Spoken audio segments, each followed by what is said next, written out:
Hi, this is Maria from Our Healing, and we have Chris, my wonderful husband, that's going to tell us a little bit about his spiritual awakening slash life slash shamanism journey. Hi, Chris. Hello. How you doing, Maria? I'm good. So, tell me a little bit about yourself. Well, tell, I guess, the audience a little bit about yourself. Okay. Um, well, I suppose I'll start in college, but I'll make it quick. And there's a reason why I started in college. So, college for me, I think I was a pretty typical college student. I didn't really know what I wanted to do after college, let alone for the rest of my life.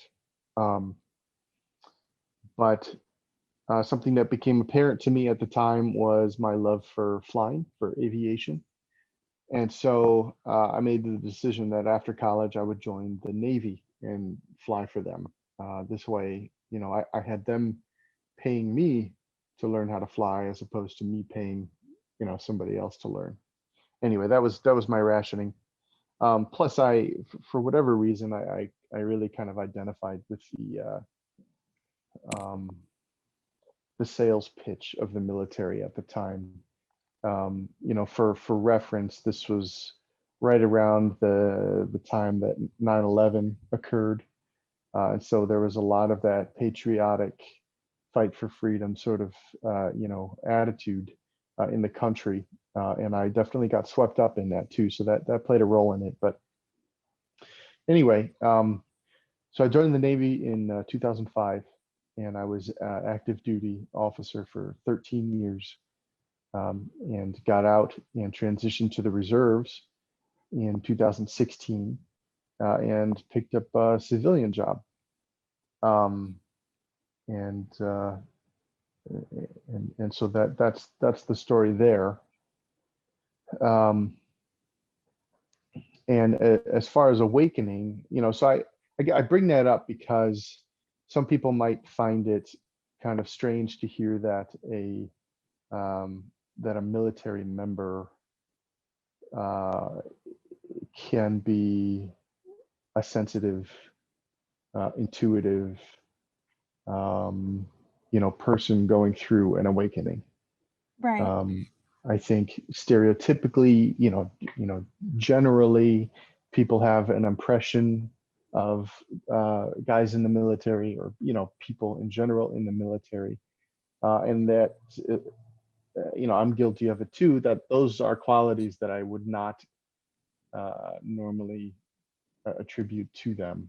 I would find that a bit strange, or a bit out of the ordinary at the very Yeah, least. I think So there's that, and I think that to be an intuitive person, you definitely have to have that um, rebellious.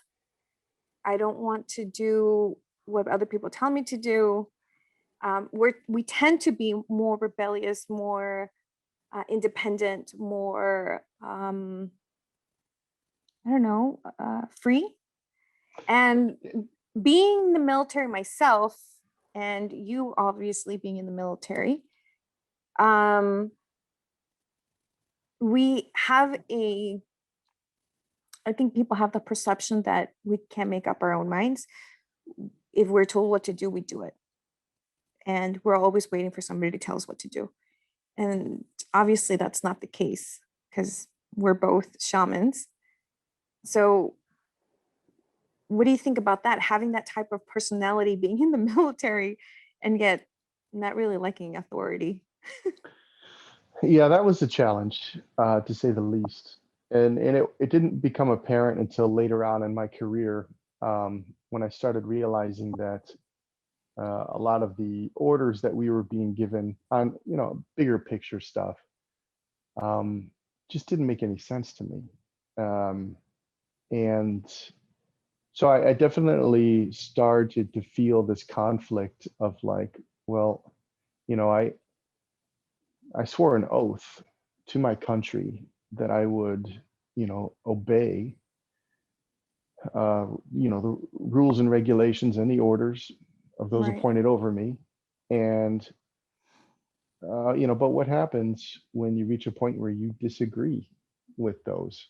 Right. Um, and so I definitely started to develop this mild kind of anti-establishment, anti-authority um, character within myself. And um, part of me, at the time anyway, part of me was a little um, relieved when I got out of the Navy Right. and realized that just by doing so, it meant that I had a little more freedom to make my own decisions, to do what I want, And and so express on. yourself. Right.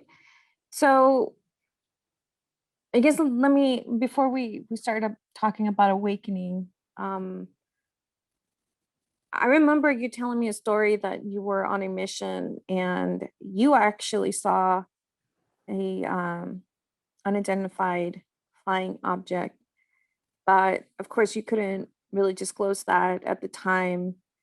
Um, and I think that probably started your fascination with the unknown. Am I wrong or am I Yeah, right? I have to say you're wrong. As far as um, aliens and UFOs and stuff like that go, that my interest in that stems all the way back to childhood. I always believed that there was something out there. Um, and although I didn't have any personal experience with anything like that, certainly nothing that I can remember anyway, until I was in the Navy. Um, and I guess when I saw it, I was amazed, but I wasn't surprised, if that makes sense. Yeah. I loved the fact that I was witnessing what I witnessed, and combine that with the fact that everybody else on the plane with me. So we flew in a fairly large aircraft, flew with 24 people. And I think I was showing the video to just about everybody on board, and everybody got to witness it for themselves. So nobody got to call me out as crazy, Right. or So idiotic. what was so it sounds like you were uh giddy because it was real, but you already knew it was real. What was the reaction of the rest of the personnel on board your aircraft? It varied. Um, yeah, some people were, I would say the majority were kind of like me in that they wanted to believe, or they already believed, and this was just validation, and everybody was amazed.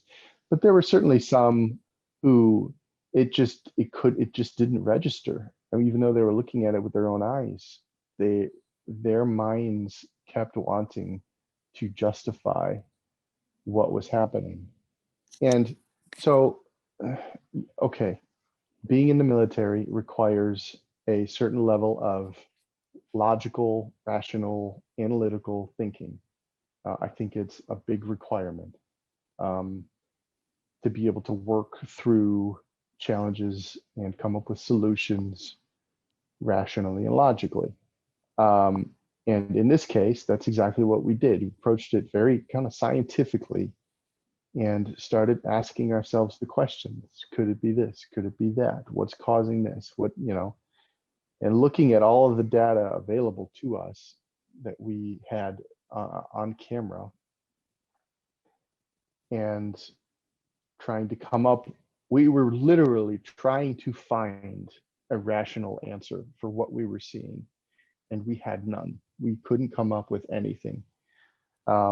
24 very similar minded people, and then some after we got on the ground and I showed people the Yeah. recordings.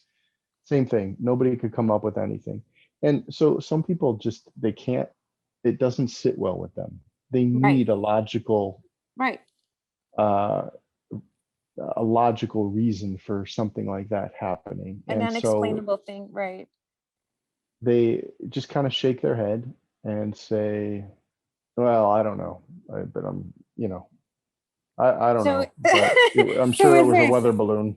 Yeah, it's so if I can't explain it, I'm gonna pretend it's not there. Is Basically, okay, yeah, yeah, because anything else is really uncomfortable for them, and they don't want to go there. right. So so you had that experience. You had to basically keep it to yourself. Um, and then you went from that experience to being with someone that was interested in metaphysical things. It wasn't me. Um, tell us a little bit about that experience. So I met this girl while I was while I was still active duty. She was also in the Navy, and we had a pretty intense relationship. It only lasted a couple of years, but during that period of time, we were kind of both looking for something, again, rational reasoning. We were looking for something that could explain the intense feelings that we were sharing. Neither one of us had quite felt anything like this before, and we were looking for answers. And in that process, she discovered the term twin flames. And so she started sharing articles with me and videos of what twin flames supposedly are, where they come from, their connections with past lives, their purposes, what the purpose of a twin flame is to one another, that sort of thing. And I just soaked up as much of it as I could because it Well, all I mean, felt right. it felt real. It felt like this could be the explanation. But not only that, it was a glimpse into a reality way beyond what I originally thought was out there. And I'm not talking just UFOs and aliens. That's a part of it all. Hmm. It's a part of a world, of a reality, if you like that term better, that exists beyond our normal five senses. Right. So, what was that feeling of stepping into an understanding or an awakening that the world is a lot more complicated than what we were programmed to believe? Well, I loved it. I was fascinated by it, and it felt right because um, growing up, I always felt like there was something more than just this, apparent reality. I didn't like the idea that humans were the whole purpose of a human being born is to go to school and then get a job and then enjoy a few years of retirement and die. Like it just didn't make any sense. Yeah, It's like there's got to be more to this. Otherwise, right, we're just a bunch of ants, and like this life just doesn't make any sense if that's all we're here to do. It kind of felt pointless. right. So the idea that there's way more going on beyond the five senses, um, the twin flame thing gave me the impression that there was some fate and destiny and purpose built in that, again, that goes beyond going to school and getting a job and having a family and stuff. Hmm. Those are like side gigs. Those are like things that you do while you're here, but that's not really why you are here in the first place. And Right, so that really scratched an itch in me that I knew existed. I just didn't quite know like where to go for answers. And so I'm happy that I was able to stumble on that. Um, I say stumble on that. Of course, now I understand that it's all by design. It was all right, planned, right. way before I came to So this. this person woke you up just a little bit. Yeah, granted, I didn't know the term awakening or waking up or Hmm. ascension, or I didn't know any of that. I didn't know what was happening. Yeah, I felt my awareness expand. right, Um, and that's probably the best way to put it. It's just kind of an expansion of awareness. And so that really started things for me. So And then then you met this wonderful, beautiful, vivacious woman, me. if that And wasn't obvious. and of course I was always an empath, but I didn't even know what it was. I wasn't awake. And um how was how was that for you? Like getting to know somebody like me.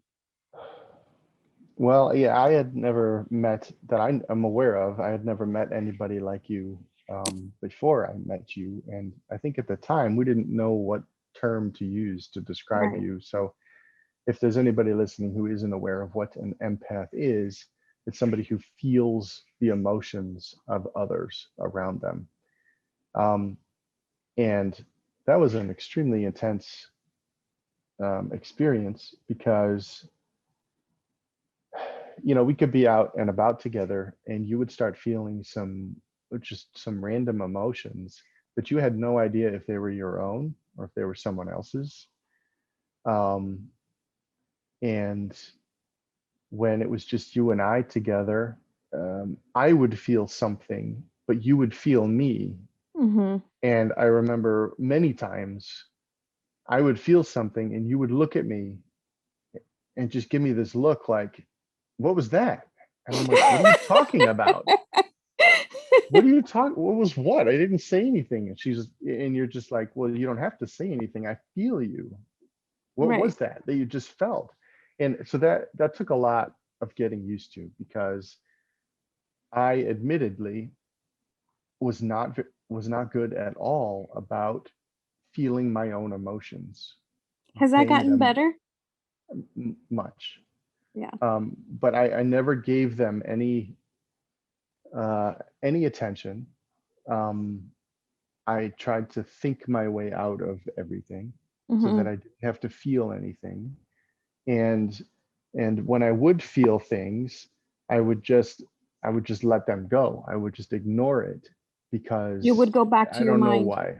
Yeah, Right. I You would would. like, oh, I don't need to feel that. And I would move on mentally. And so you, though neither of us knew it at the time, you were doing me a huge favor just by meeting you, um, and having you point out when I felt things before I could even acknowledge that I was feeling something. You were like, Right. no, I feel something. What is that? And it kind of forced me to go inward a little bit and say, okay, yeah, you're right. I did feel something. What is that? What is that called? It looks like we lost. There we go. We lost a little bit of the connection there, but could could you say something, Chris, just to make sure that we're Yeah, I'm back back. on? I'm back. I Okay, got a call. Sorry. that's okay. Um, yeah, so no, that's great feedback. I've actually never heard you say those things to me. That me pointing out the changes in your emotions helped you quite a bit because it when I first met you, you you were the type of person that justified logically everything that you did. Mhm. Um and shushed away emotions and you thought about everything. Like you and I don't know, I have an intense attraction to mental people. Like and I'm not saying like mentally ill people, but like people that are very logical. And maybe it's because I'm very emotional. You got to But balance it out a little yeah, bit. to balance it out just a tiny bit, but you're definitely very smart and logical, and that's some one of the attributes that I really am attracted to. So yeah, well, thank you. No, I never actually heard you say that before, so I really appreciate it. Well, I It, think it I know I've mentioned it before, but and maybe you haven't heard it. But yeah, it forced me to pay attention to those emotions and to try to Mhm. figure out what they were. And that's not really a skill that you lose.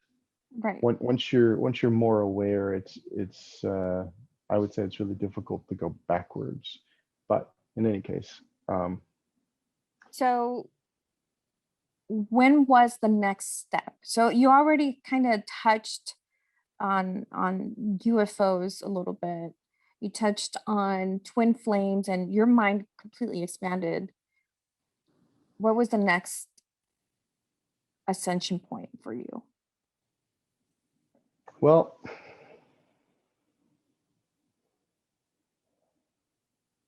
I think at that point, both of us started to explore the unknown. For me, at the time, I started to get really interested again in UFOs, conspiracies, cryptocurrencies, which does play into this, believe it or not. So things like Bitcoin, Mm-hmm. um, and and things like that, things like and like psychedelics, so Mm-hmm. like magic mushrooms or ayahuasca and their effect and like people's experiences on them and things like that. So thank God for the internet.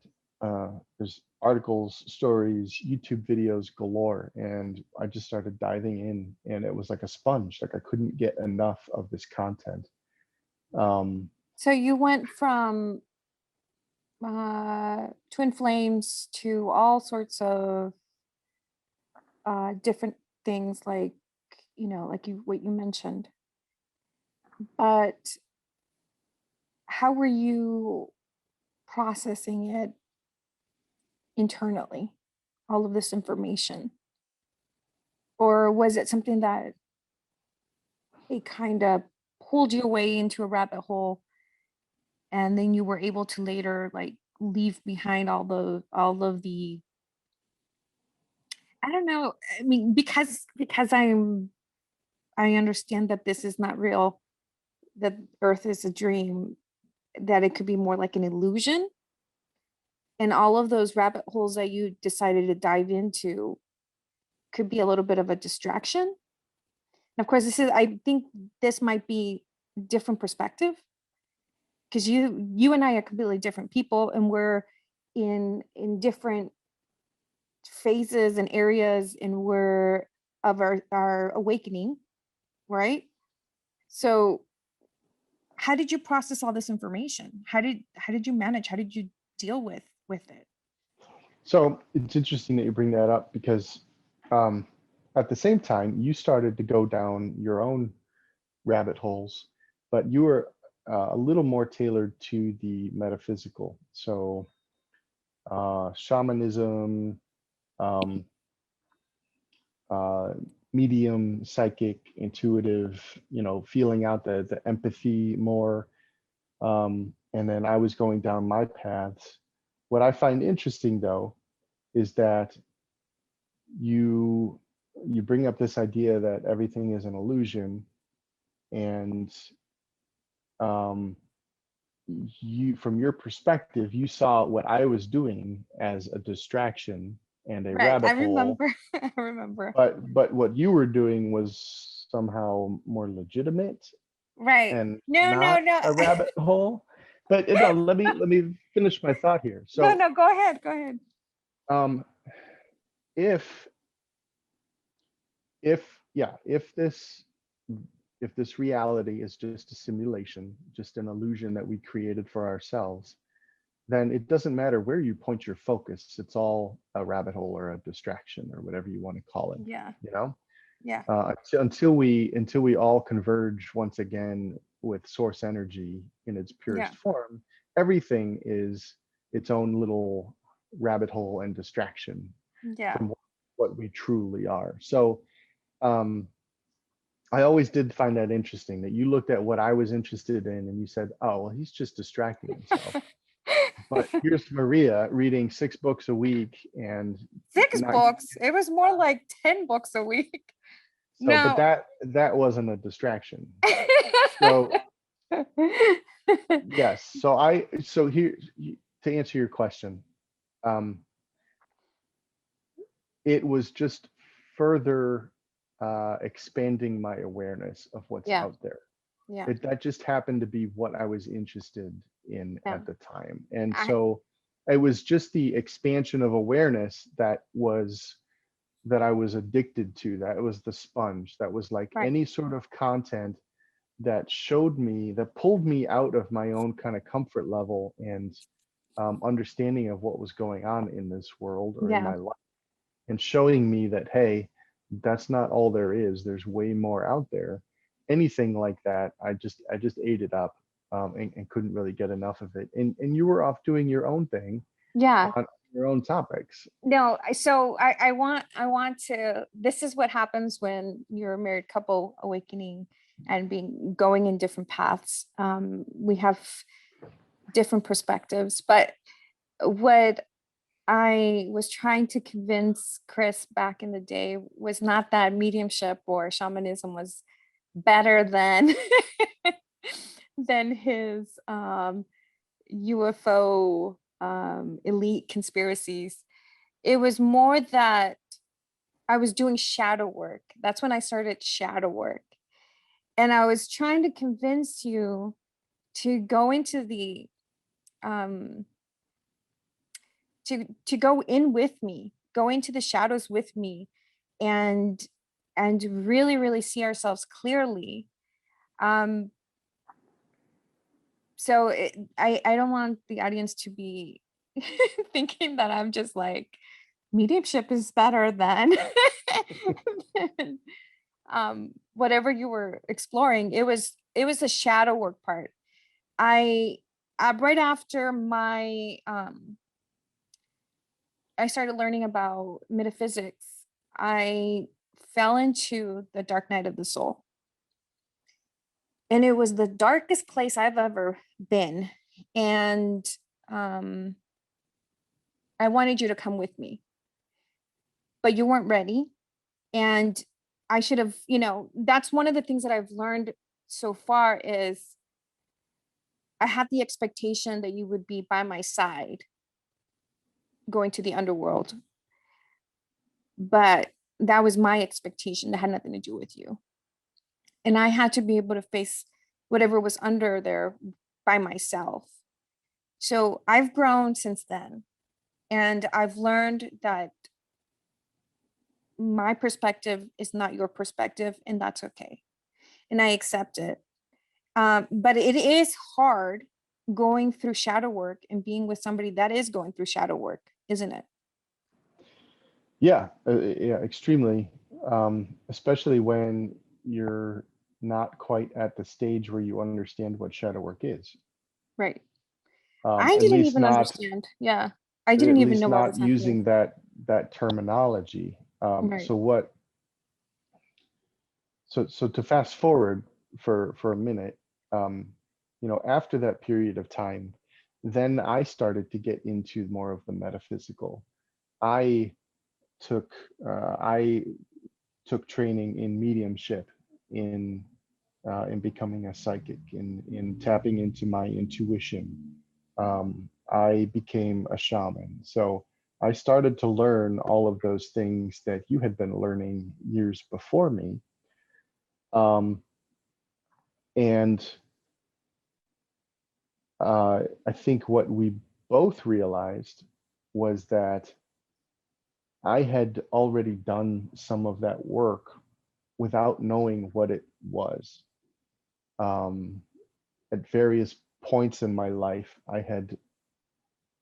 had where some people would close their eyes and turn away from that scary dark place. I had stepped into it and accepted it and processed it, and came out the other side, but I didn't know what it was at the time. Yeah. Yeah. It And was I only think, till later that I right. realized that, oh, that's considered shadow work. And so I've I've already done some of that. Yeah. um and that, the big takeaway here is that there is, you each have your own timeline for Yes. when these things happen. And even if Yes. these things happen, Yes. there should be no expectations from Yep. anyone, at least of all yourself, Right. that you have to do anything at any Right. point in time. Yes. This stuff comes to you when you're ready for it, if Yeah. you're ever ready for it, and Right. that's exactly when it's supposed to happen. So the fact that looking back at it, and the fact that we were both on our own trajectory at different times Mm-hmm. makes perfect sense. That's the Yeah. kind of the only natural way to do that. You can try and plan it so that two people do everything all at the same time, but that's Yeah. not going to work out that way. No. No. And I mean, it took me a long time. And as I continue to my shadow work, as I continue to really dive in to the wounds that I had developed um, from this life and past lives, that uh, I was wrong. I was you should be doing what I'm doing. And that wasn't the right, that's no, nobody had, like you said, nobody has to do anything. This world is about you. Focus on yourself. Right. Like the moment someone says you should, that means they're not evolved enough. Or you have to, it means they're not evolved enough. And it's okay to be there too. We all been there. We've all been there. Every day is different. Yesterday was the past. And I mean, an hour ago was the past. So it's it's it's being able to accept that person by your side, and being compassionate and loving enough to understand that they are where they're supposed to be, and that's okay, whatever that looks like. That was really hard for me to do, to accept that. And but I'm really grateful that I'm here now. Well, that's good. Yeah, I'm glad that because we both came to that realization at some point. So that plays into the whole love unconditionally sort of thing, Right. and it takes on an even bigger meaning now when you factor in spirituality, Right. because it's not just oh, I love them unconditionally through sickness and in health and until they get old and all that kind of stuff. Now it's, that person could be on a completely different path than you, Yeah. or not on a spiritual path at all. Right. But if you love them and accept them, then that That's all that should matters. be okay with you, right? Right. Um, so yeah, the whole idea of you should be doing this, or it's better if you're doing it this way, sort of thing. Obviously, because I had already started developing this kind of anti-authority, you know, um, under Anti-nagging. undertone, anti-nagging device. Yeah, sure. Shut up. Um, I didn't I didn't agree with you, and I didn't go Right. along with that. I Yeah. did feel pressure because it was like, well, maybe she's right. Maybe I'm not where I need to be. Maybe I need to, kick it up a notch, and maybe I need to Yeah. start reading the same books that she's reading. Maybe I need to Right. start listening to the same videos she's listening to and stuff. So uh, all of that is a perfect example of ongoing and possibly never ending shadow work. Yeah. That Yep. feeling of obligation, the Yeah. feeling of not good enough, Yeah. uh, the um, yeah, basically feeling pressured into doing something for whatever reason. Yeah. It's not the person who's doing it to you or Right. making you feel like that. You are Are doing allowing it to you. yourself to feel that Right. way Yeah. for some reason. And that's the question. Why am I allowing myself to feel this way? What am I Yeah. doing? Why am I doing this to myself? Right.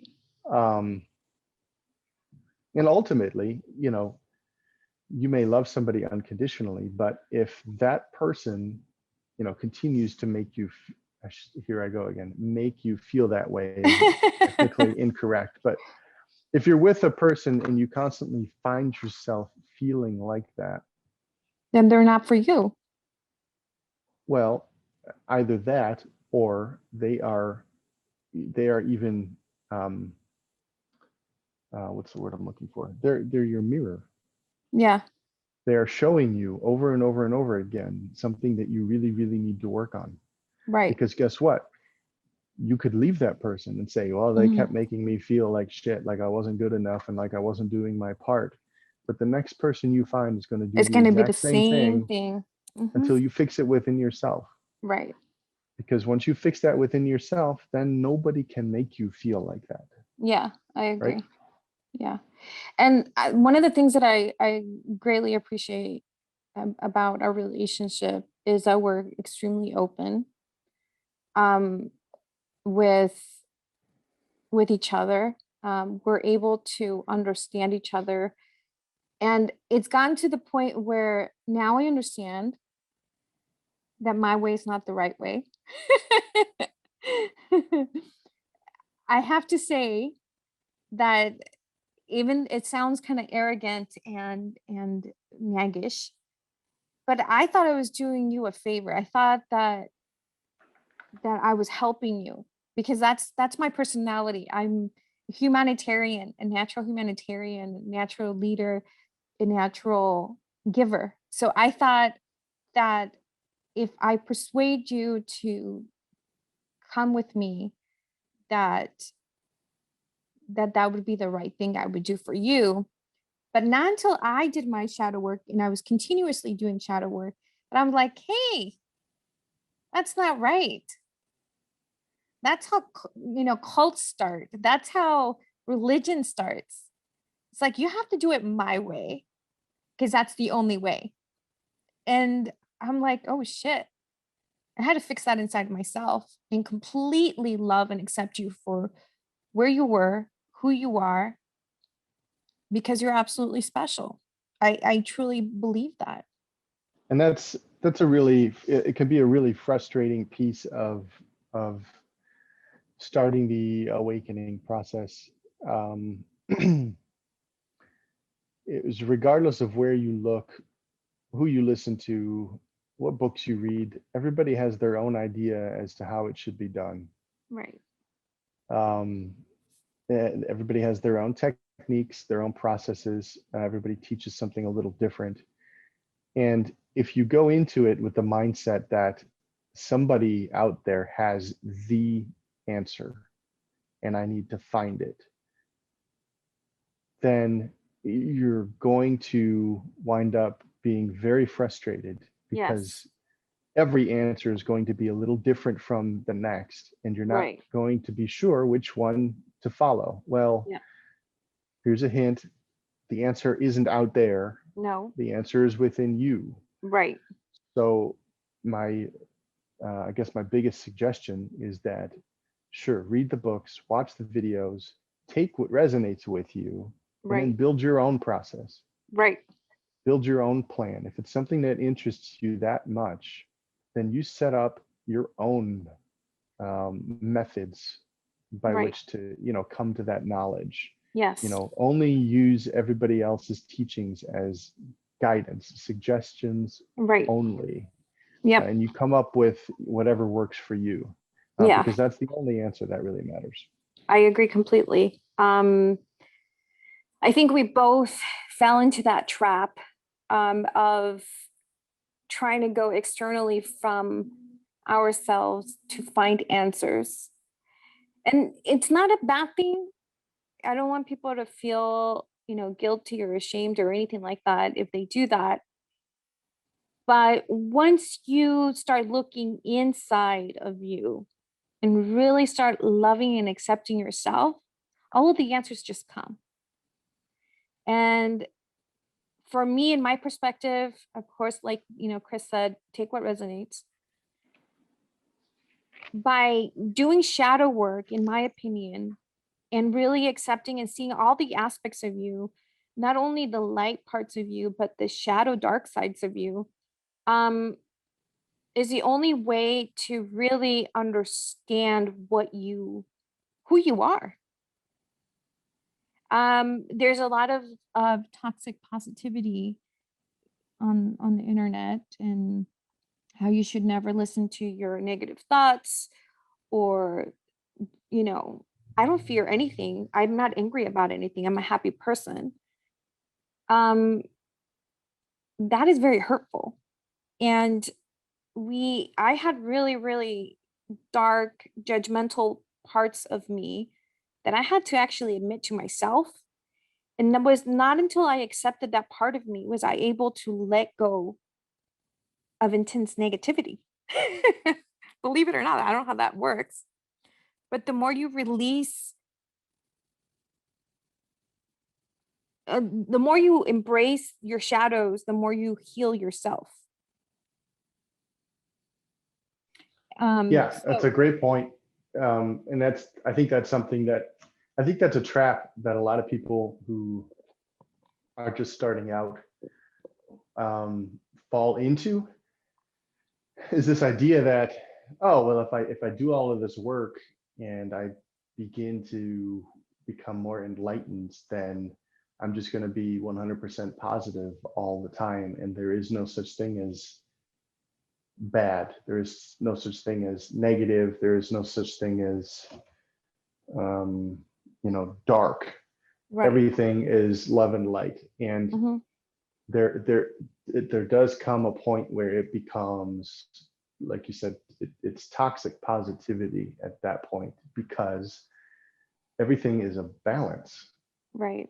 We are the shadow work is just that. The shadow work is acknowledging those parts of us that we used to be afraid of, that we used to Hmm. be ashamed of, acknowledging them and integrating them into us to say, I'm Right. not ashamed of you anymore. You are a part of me. Yeah, I see you. Come closer. Whether Right. whether other people accept you or not, I am finally going to accept you Right. because you are a part of me.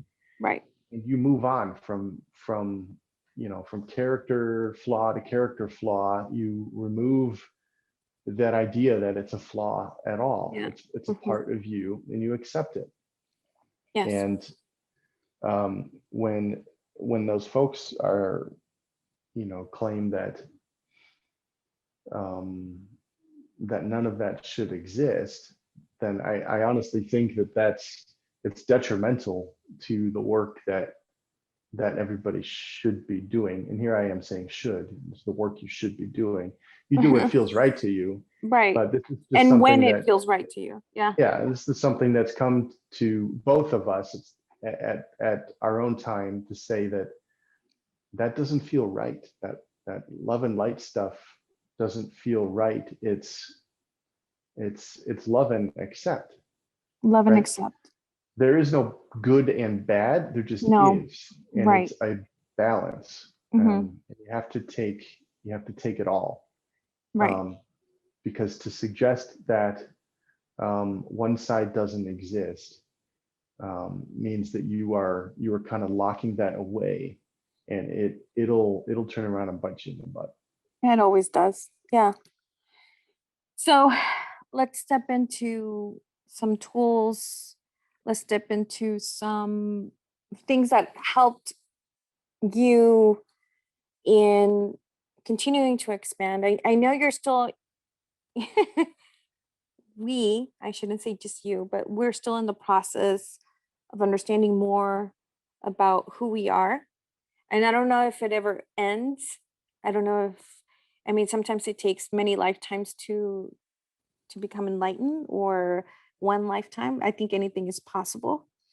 But how do you do with meditation? Well, so first of all, to comment on your statement, um, no, I don't think there's ever a finish line, which could bother some people, but I don't think this work is ever done. Um, you take it as it comes. You kind of go with the flow. You learn a little more about yourself every day. Um, but don't go in it with the expectation that, 6 months from now or a year from now or whatever, I'm going to be done and I will have learned everything, because I don't think that's realistic. Anyway, Right. your question, meditation. Man, I really haven't figured this one out yet. So I know it's super beneficial. I know there's all sorts of videos and articles and books and stuff on the topic, and how beneficial it can be. Um, I enjoy doing it, but I've become frustrated with it because I usually end up falling asleep. Yeah. It's as simple as that. I get comfortable, and then the whole idea of meditation is to, relax, kind of clear your mind. You're breathing slow, you're breathing deep, your heart rate decreases, you become relaxed, you're not really thinking about anything. Well, that's kind of perfect territory for Naps. yeah, for falling asleep, and that's usually what happens to me. So I get frustrated. But having said that, and I admit my frustration leads me to not do it. I don't Right. do it very often. I do feel like it's something that I should be doing more often. Again, this is me and how I feel. Nobody's making me feel this way, but I feel like I should be doing it more often. Yeah. And even for short periods of time, so maybe that's something I need to incorporate, is instead of trying to do a 20 or 30-minute session, Yeah. shorten it, start with 5 minutes, start with 10 minutes, something short enough where I'm not going to fall asleep. But in any case, when it does work, I really enjoy it. So for me, I'm a very visual person. Mm-hmm. I learn visually. Um, and so that's how my meditations usually play out. Right.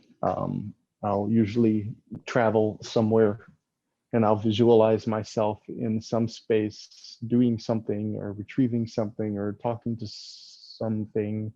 Mm-hmm. Um, and I really enjoy that, because it did get to the point where I really felt like uh, a very significant portion of myself, an essence of myself, had traveled somewhere else and was existing somewhere outside of my body, and interacting with things on some other plane. And that to me is fascinating. Right. So So would it be true to say that guided meditations may be a little bit more helpful for you because they kind of help you visualize things than just the sitting still and yeah, not listening to anything? there's two kinds, and I think uh, both approaches have um, different objectives in mind. So there's the one where you just sit quietly and you try to empty your mind of anything, like just focus on the breath and that's it. And that has its own benefits. The ones that I really prefer are the guided ones, or the ones where you go into it with an objective to say, I'm going to go, talk to my higher self and see if they have a message for me, or what have you. And I like those the best um, because they do wind up providing a visual experience while I'm meditating. And I find it to be obviously just as relaxing and just as calming, because I typically end up falling asleep in them. So I just feel like content wise, I get more out of those because there usually is Mm-hmm. there's an objective, there's a reason why you're going to do that traveling. That's just it. It's more of journeying Yeah. than it is meditating, although you are in a meditative state when you do it. So Yeah. So before we end this conversation, I want to come back to a couple of topics that you kind of mentioned that we really didn't go in, really talk to about him for too long, is cryptocurrency. You mentioned that it was relevant to your spirituality. And the other topic that I would like for you to talk about a little bit more and expand is UFOs. So with cryptocurrency, why did you think it was relevant to your spirituality? Strictly speaking, it was just an expansion of awareness. So this was at the very, very beginning. I was starting to get into cryptocurrencies around the same time I was researching UFOs and conspiracies and things Mhm. like that. So say what you will about conspiracy theories. I get it, everybody probably has an opinion on it one way or the other. But what it did for me was it presented an alternative uh, reality to what mainstream suggests happened.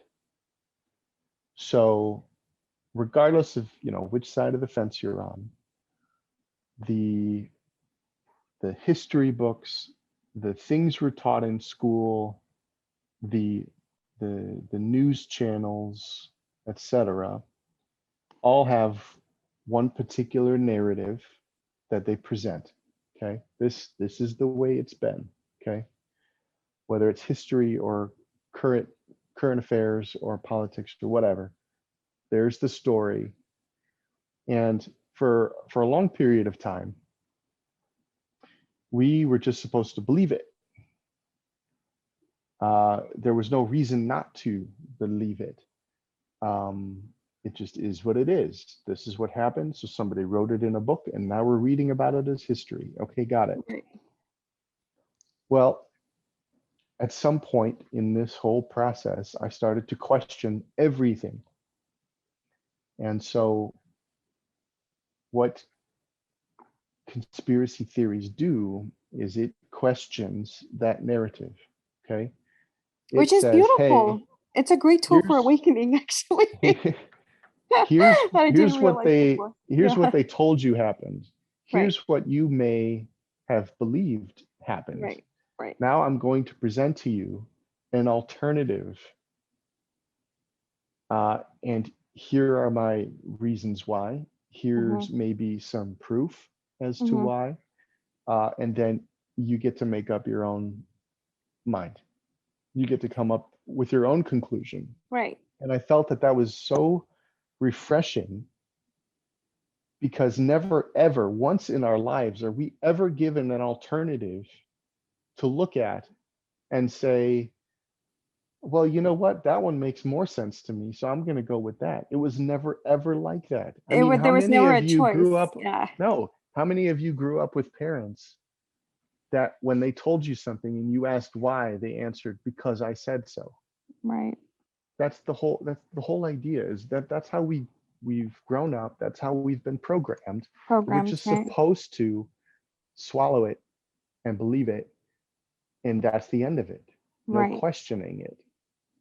But I want to come So back to crypto because you okay, went, so crypto, yeah, yeah, I'm to getting a conspiracy little theories. far out there, but it's relatable, because with cryptocurrencies, as I started to get more interested in it, and I started reading about it, reading about the technology involved in it, and its use case as a store of value, as an alternative currency, things of that nature, I started to realize how flimsy our current monetary system is, and our currency is. So, Mm-hmm. speaking specifically with the US dollar, and how it used to be backed by gold, and then Nixon took it off the gold standard, and now it's on this. Now it's not really backed by anything. It's backed by oil, I think. And so I don't need to go into details, but just reading about that and how that whole process took place, and how the Fed that prints the money isn't actually a government agency at all. It's a private agency, but they print our money. And the only reason it has value now is because somebody says so, right? We give it its own value We give because it a power. We give it power. we give it the power, right? Yeah. Somebody says this piece of paper is worth 100 cents. We take it and we say, okay, and Okay, we sure. believe it and we use it that And way. we create it. And yeah, and we create it. We can print it out of thin air, and nothing's, and obviously we're seeing that, more and more these last couple of Right. years. It's getting a little scary, to be honest. Well, back when I was waking up, nothing like this was happening to this extent, Right. but it still brought into question everything I thought I knew about finances, about money, and it just made me question things. Questions started coming up. And that, as soon as we start to question our reality, Right. anything like down to the smallest detail to the really, really big mind blowing stuff, the minute you start to question that, I think your awareness starts to grow, Yeah. because you realize that the answer you've been given your entire life may not actually be true. Right. And it's, again, I'm not going there to say it's not true or it totally is true. It's independent. Your Just the truth fact is that you're independent. questioning it is enough to expand your awareness Right. about it. Yeah. And so that's why cryptocurrencies contributed to the awakening in that sense. Very cool. Well, let's just go back, and first off, I have to say that I remember the day that you came over and said, "Hey, babe, I think we should invest in crypto." And of course, I use my intuition. I'm like, "Yeah, let's do it. It just makes sense. Let's do it." It just felt right to me at the moment. I know that it's up and down, and like everything, it takes a while for it to gain momentum. But I also think it's if people believe it's going to be the next currency, it will happen, because as a collective we can manifest that, right? Mhm. But it feels to me like it's the new currency for the new age. And until everybody is in agreement that that currency or just the monetary system needs to change, it will change. But there's a lot of fight right now in that shift. And that's a whole new podcast and new topic for another day. But I was just interested to see what you would really say about that being kind of another thing that kind of woke you up and expanded your mind a little bit, which it makes all sense. Before, back then, when you would talk to me about all this stuff about conspiracies and crypto, I'm just like, this guy is just sleeping. But you weren't. Now I get it. You were just questioning absolutely everything. And I love it now. I appreciate that. So moving forward to UFOs, I think we all know they're real, right? I don't want to assume, but I think we're really close to, full on disclosure. Right. Um, and I think now with the advent of um, cell phones and everybody having access to cameras and video at the touch of a button has really helped.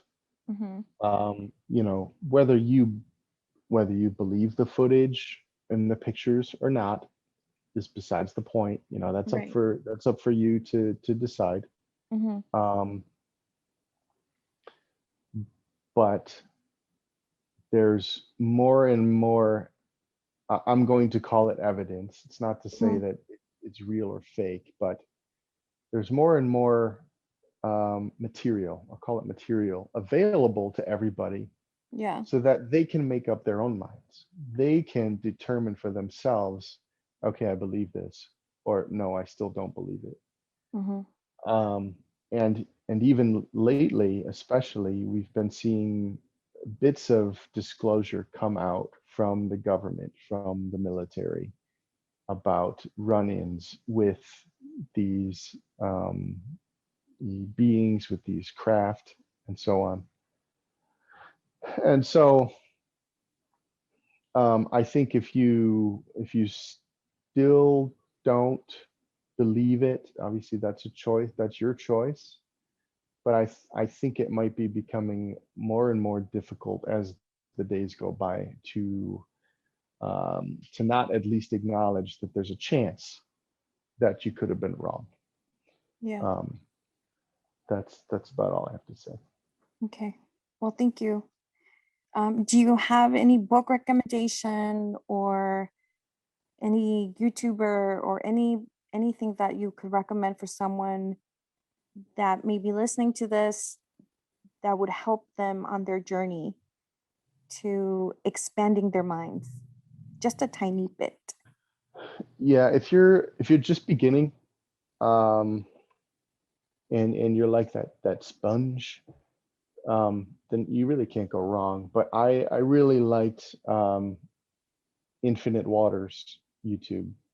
Um, Ralph Smart, Infinite Mhm. Waters. Um, he's very well spoken, and he presents information in nice little bite-sized chunks that are easy to digest and yet equally kind of mind-blowing in their own right. Mhm. And he's got a lot of content out there, so I would suggest that. Um, uh, oh, I just missed it. How about I have, crypto? A YouTuber that you watch if somebody's interested in learning a little bit more about cryptocurrency. okay, yeah. I would say if you're interested in like the 3D aspect, I say 3D meaning just kind of like a real world aspect of crypto, then I would go look up The Modern Investor um, on YouTube, TMI for short. He puts out great content. Um, Absolutely nothing conspiracy or spiritual or anything like that related. It's just straight up what cryptos are, what they're doing, what the markets are like and stuff, but good information nonetheless. How about a spiritual book? Um, I'm gonna defer to you because you've read thousands more than I have, um, and so I think you could you could do a better job suggesting something. Anything that Don Miguel Ruiz writes is legit. It could definitely help you. I really like Dr. Brian Weiss's Many Masters and Many Lives book as well. Kind of help you as well. There's so many, but I think those two are great for beginners. Well, thank you for being a part of the show. We had a lot of great conversations, and I can't wait for you to come back and talk a little bit more about um, crypto or UFOs or anything else that people may want to leave a comment to see if you want Chris to talk a little bit more about. He has a ton of wisdom and knowledge on everything conspiracy related. If you guys want to dive in. All right. Thank you so much. See you guys next week. Bye. Thanks.